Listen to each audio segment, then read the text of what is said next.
आप मैं जानता हूं कि आप सभी क्या कहना चाहते हैं, वो भी मुझे अच्छी तरह से पता है। यह भूमि बहुत ही आध्यात्मिकता और कर्मठता की है। यह मुख्यमंत्री किसान सम्मान निधि योजना की चौथी किस्त प्राप्त करने वाले प्रदेश के किसान भाइयों को इस मंच के माध्यम से मैं बधाई देता हूं। और आज मैं निश्चित रूप से अपने आप को सौभाग्यशाली मान रहा हूं कि आज मैंने नदबई से राजस्थान के 75 लाख किसानों को धनतेरस के अवसर पर उनके खाते में सम्मान निधि देने का काम किया है। निश्चित रूप से यह सौभाग्य मिला है कि नदबई से उनको पैसा गया है।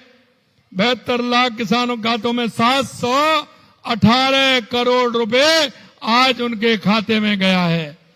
किसान केवल अन्न नहीं उपजाते बल्कि समाज के पालनहार भी हैं। किसान हमेशा अपनी थाली में नहीं, दिन रात मेहनत करके जनता की थाली में भोजन पहुंचाने का काम करता है, तो सिर्फ किसान करता है। किसान को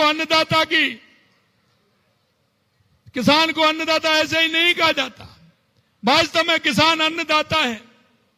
जीवन के हर व्यक्ति के जीवन में इसका बहुत बड़ा महत्व है। अन्नदाता सिर्फ एक शब्द नहीं है, बल्कि यह समाज में किसान के सम्मान, गरिमा और महत्व को दर्शाता है। यह हमारी जिम्मेदारी है कि हम किसान को सम्मान दें और उनकी हर संभव मदद करें। हमारे राष्ट्र के निर्माता आप भारत की आत्मा हैं, क्योंकि किसान हमेशा कहते हैं ना कि हारी हुई जंग पर कौन लड़ता है। हारी हुई जंग पर अगर लड़ता है तो मेरा किसान भाई लड़ता है, किसान भाई लड़ता है। देश के यशस्वी प्रधानमंत्री नरेंद्र मोदी जी ने उन्होंने कहा है कि हमारा किसान अगर विकसित होगा तो हमारा प्रदेश विकसित होगा, हमारा भारत विकसित होगा। हमें किसान को आगे बढ़ाना है, किसान को मजबूत करना है। और आप देख रहे हैं लगातार देश के यशस्वी प्रधानमंत्री नरेंद्र मोदी जी किसान को मजबूत करने का काम कर रहे हैं। आपने देखा प्रधानमंत्री किसान सम्मान निधि तो मिल रही है, लेकिन मुख्यमंत्री किसान सम्मान निधि भी मिल रही है। हमने कहा था कि हम इस सम्मान निधि को बढ़ाएंगे और आज हम कह सकते हैं कि 6,000 से 9,000 रुपए हमने राजस्थान के अंदर किसान को सम्मान निधि के 6,000 रुपए प्रधानमंत्री जी देते हैं और 3,000 रुपए हमारे राज्य से देने का काम हम करते हैं। प्रधानमंत्री सम्मान निधि के पौने दो साल में 70 लाख से अधिक किसानों को 7,031 करोड़ रुपए से अधिक अब तक किसानों को दिए जा चुके हैं। इसके अतिरिक्त हमारी सरकार ने मुख्यमंत्री किसान सम्मान निधि योजना के तहत 3,000 की राशि अलग दी है, जिसमें 70 लाख से अधिक किसानों को 1,355 करोड़ रुपए आपके खाते में डालने का काम किया है। इस प्रकार अभी तक किसान सम्मान निधि के तहत 70 लाख से अधिक किसानों को कुल 8,386 करोड़ रुपए से अधिक राशि का ये रिकॉर्ड है कि हमारी राजस्थान सरकार ने और केंद्र सरकार ने किसानों को दिया है।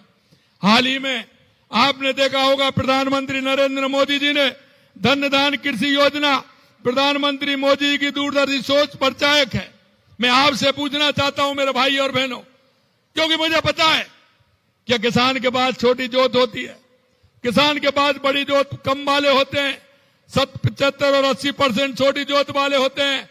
लेकिन देश के यशस्वी प्रधानमंत्री नरेंद्र मोदी जी कहते हैं कि हमको वो उपज लेनी चाहिए जो कम जोत में, कम जमीन में ज्यादा उपज हो और उसका मूल्य भी ज्यादा हो। उस फसल पर हमें जाना चाहिए। 100 जिलों में माननीय प्रधानमंत्री जी ने धन्यधान में देश के अंदर 100 जिले लिए हैं, राज्य में उसमें 8 जिलों को शामिल किया है, 8 जिलों को शामिल किया है, जिसमें बाड़मेर, जैसलमेर, नागौर, जोधपुर, बीकानेर, पाली, जालौर और चूरू हैं। इस योजना का उद्देश्य उत्पादन बढ़ाना है। मैं आपसे पूछना चाहता हूं, अन्न पैदा कौन करता है? अन्न पैदा कौन करता है? किसान करता है। दलहन पैदा कौन करता है? किसान करता है। तिलहन पैदा कौन करता है? मसाले पैदा कौन करता है? मेरे भाई और बहनों, मैं आपसे यही कहना चाहता हूं, हमें अब परंपरागत जो खेती थी उससे आधुनिक खेती में आना होगा। आधुनिक खेती में आकर के जो बचत की खेती कौन सी होती है वो हमें करना होगा।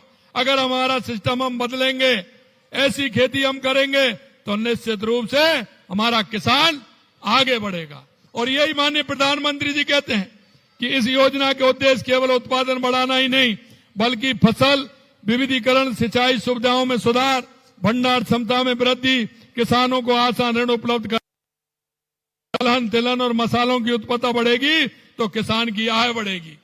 हम हमारा उत्पादन करके उसकी प्रोसेसिंग यूनिट लगा करके क्या हम मार्केट में नहीं बेच सकते? माननीय प्रधानमंत्री जी कहते हैं उसको अगर मार्केट में बेचेंगे तो सीधा लाभ किसान को मिलेगा। हमारी डबल इंजन की सरकार किसान को समृद्धि के लिए दोगुनी ताकत से काम कर रही है। प्रधानमंत्री फसल बीमा योजना के तहत 2 वर्ष के दौरान 7.5 करोड़ रुपए से अधिक बीमा पॉलिसी जारी की गई है। 3,452 करोड़ रुपए राज्यांश प्रीमियम हमने जमा कराया है। 5,965 करोड़ बीमा क्लेम वितरित किया है। मैं आपको कहना चाहता हूं, आप फसल का बीमा कराइए। पहले जो 50% खराबे पर मिलता था अब 33% खराबे पर मिलता है। पहले तहसील इकाई होती थी, अब हमने गांव को इकाई बना दिया। अगर किसी गांव में फसल खराब हुई है तो वो भी उसमें सम्मिलित किया जाएगा। मैं मित्रों कहना चाहता हूं, आज पारदर्शी तरीका से योजना तो पूरी तरह डिजिटल बन गया है।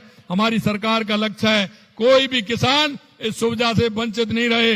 इसके लिए लगभग 78 लाख किसानों की भूमि का सत्यापन किया जा चुका है। लगभग 75 लाख किसानों को आधार सीडिंग, 71 लाख किसानों को KYC की जा चुकी है। हमारी सरकार ने 77 लाख से अधिक किसानों को 43,000 करोड़ रुपए से अधिक राशि अल्पकालीन ऋण दिया है और वो भी ब्याज मुक्त ऋण दिया है। हम जानते हैं कि किसान को क्या परेशानी। किसान का अगर सही मायने में अगर हम बात करें तो किसान का साथी हमेशा पशुधन होता है। पशु हमारा धन है।